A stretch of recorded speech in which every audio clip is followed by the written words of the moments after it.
మీ business ఏదైనా మీ ఊర్లో promotion చేయాలంటే అది సుమన్ టీవీతోనే సాధ్యం. ఇప్పుడే సంప్రదించండి. 1869లో గుజరాత్ రాష్ట్రంలో పోర్బందర్ లో జన్మించిన మహాత్మా గాంధీ కరమ్చంద్ గాంధీ గారు భారతదేశానికి స్వాతంత్రం తీసుకురావడానికి అహింసే ఆయుధంగా మార్చుకొని భారతదేశ ప్రజల్ని ఏకతాటిపై నడిపించి 200 సంవత్సరాలు పరిపాలించిన బ్రిటిష్ సామ్రాజ్యాన్ని పారదోలి ఈ దేశానికి స్వాతంత్రం సిద్ధించడానికి మూలకారకుడైన మహాత్మా గాంధీ జన్మదినాన్ని పురస్కరించుకొని ఈరోజు మహబూబాద్ అర్బన్ కాంగ్రెస్ పార్టీ ఆధ్వర్యంలో ఎమ్మెల్యే గారి ఆధ్వర్యంలో ఈ కార్యక్రమం నిర్వహించుకోవడం జరిగింది.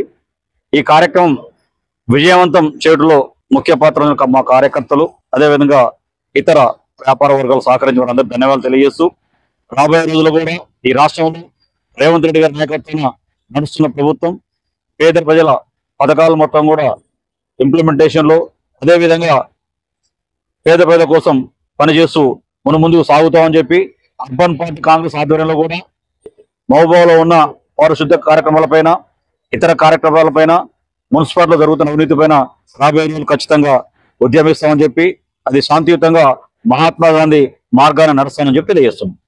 మహాత్మా గాంధీ జయంతి సందర్భంగా దేశ ప్రజలకు, ప్రపంచ ప్రజలకు అందరికీ శుభాకాంక్షలు తెలియజేస్తూ, మరి ఈ దేశంలో ఎంతో మంది మహానుభావులు ఈ దేశం కొరకు పోరాడి త్యాగం చేసినటువంటి వాళ్లలో ప్రముఖుడిగా గుర్తించబడినటువంటి మహాత్మా గాంధీని ఇవాళ దేశం జాతిపితగా కొనియాడుతా ఉన్నాం. మనం వారి అడుగుజాడలో నడవలసినటువంటి అవసరం ఉంది. వారి ఆశయాలకు అనుగుణంగా మనం పనిచేయాలి. కానీ దేశంలో ఏం జరుగుతుంది? వారేమో అహింసకు, శాంతికి నిలయమై ప్రపంచ దేశాల్లో ఐక్యరాజ్య సమితి వారి జన్మదినాన్ని ప్రపంచ శాంతి దినంగా ప్రకటించినటువంటి సంగతి ఎవరు మరవకూడదు. మరి అంత గొప్ప త్యాగం చేసినటువంటి మహాత్మా గాంధీ అడుగుజాడలో నడవవలసినటువంటి వాళ్ళు దేశంలో ఇవాళ ఏం జరుగుతుందో మనం చూస్తా ఉన్నాం. అందుకోసమే ప్రధానమంత్రి గారు నరేంద్ర మోడీ గారు ఈ ప్రపంచానికి ఒక నాయకుడిగా, ప్రపంచ దేశాలలోనే ఒక గొప్ప పేరు తెచ్చుకొని శాంతిని పునరుద్ధరించాలి, గాంధీ గారి అడుగుజాడలో నడవాలనేటువంటి ఒక తాపత్రయంతో ఇవాళ భారతీయ జనతా పార్టీ నాయకత్వంలో మొత్తం దేశంలో ఉండేటువంటి విగ్రహాలకు అందికి దండాలేసి ఆయన అడుగుజాడలో నడవాలనేటువంటి సందేశాన్ని ప్రధానమంత్రి గారు పంపించారు. దాంట్లో భాగంగానే ఇవాళ మైబాద్ పట్టణ శాఖ మేమందరం, ఎందుకంటే జనం మనం ఎలాగూ మహాత్మా గాంధీని పూజించుకుంటున్నాం, మహాత్మా గాంధీని జాతిపితగా కొనియాడుతున్న విషయం అందరికీ తెలిసిందే. కానీ దేనికైనా ఒక ప్రాధాన్యత ఉండాలి. ఇవాళ దేశమే గౌరవించి మరోసారి ప్రధానమంత్రి స్వయంగా ఇవాళ వారి గురించి చాలాసార్లు మాట్లాడినటువంటి విషయాలు మనం విన్నాం. సో స్వయంగా దేశ ప్రధానమంత్రి వారి ఆశయాలను నిలబెట్టాలని పనిచేస్తున్నప్పుడు కనుక ఈ దేశంలో ఉన్నటువంటి భారతీయ జనతా పార్టీ కార్యకర్తలందరూ వారిని అనుసరించి వారి ఆశయాలకు మనం అందరం ఒక సంకల్పంతో ముందుకు పోవాలని కోరుతూ ముగిస్తా ఉన్నాం.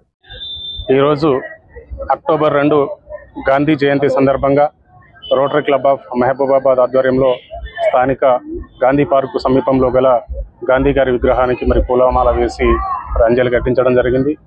గాంధీ గారు మరి రవి అస్తమించని బ్రిటిష్ సామ్రాజ్యాన్ని మరి ఆయన అహింస సత్యాగ్రహం అనే 2 ఆయుధాలతోటి మరి వారి యొక్క సామ్రాజ్యాన్ని అంతమొందించి భారతదేశ ప్రజలకు మరి స్వాతంత్ర ఫలాలను అందించినటువంటి ఘనత మరి వారికి ఉంది.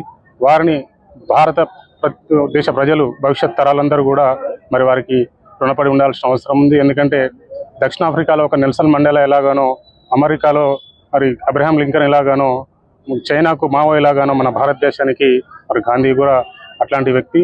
మరి కాబట్టి ఆయన యొక్క సిద్ధాంతాలకు అనుగుణంగా, ఆశయాలకు అనుగుణంగా అందరూ కూడా పనిచేయాల్సిన అవసరం ఉంది.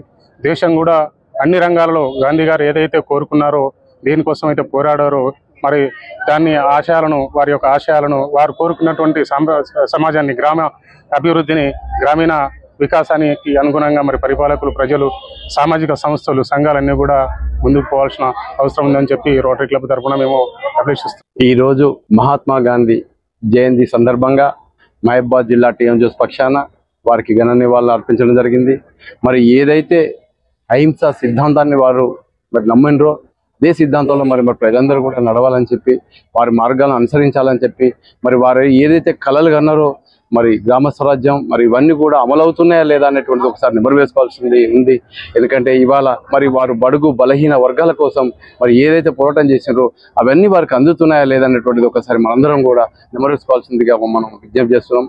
అదేవిధంగా మరి మహాత్మా గాంధీ గారు మరి ఆ రోజు ట్రైన్లో ఎక్కినప్పుడు ఒక టీసీ ఆయనను నెట్టివేయబడ్డది. ఎందుకంటే అంటరాని వారికి ఇచ్చేసి అంటే ఒకటే మనకు ఉన్నటువంటి డ్రెస్ని చూసి ఆ విధంగా ఆనాడు కూడా సభల్లో కూడా వారిని అవమానించడం జరిగింది. ఫారెన్ వెళ్ళినప్పుడు కూడా మరి ఇవన్నిటి కూడా ఆయన ఒకటే అనుకున్నాడు, చదువుతోటే ఏదైనా సాధించగలుగుతాం, చదువు ఉంటే ఏదైనా మనం చేయగలుగుతాం అని చెప్పి, డబ్బుతోడు కాదని చెప్పి వారు ఆ చదువును నమ్ముకొని మరి అలా ఉన్నతమైన చదువులు చదివి మరి ఇవాళ స్వాతంత్రంలో పాల్గొని మరి స్వాతంత్ర్యాన్ని మనకు సాధించి పెట్టి మరి ఇవాళ భారతదేశానికి లేని కీర్తి సాధించి పెట్టింది. వాడు అడుగుజాడలో నడవాలని చెప్పి ప్రతి ఒక్కరు కూడా మరి యువత కూడా ఆలోచించాలని చెప్పి ప్రతి ఒక్కరు కూడా వారి మార్గంలో అనుసరించే అహింస సిద్ధాంతాన్ని పాటించాలని చెప్పి ఈ విధంగా విజ్ఞప్తి చేస్తున్నాం.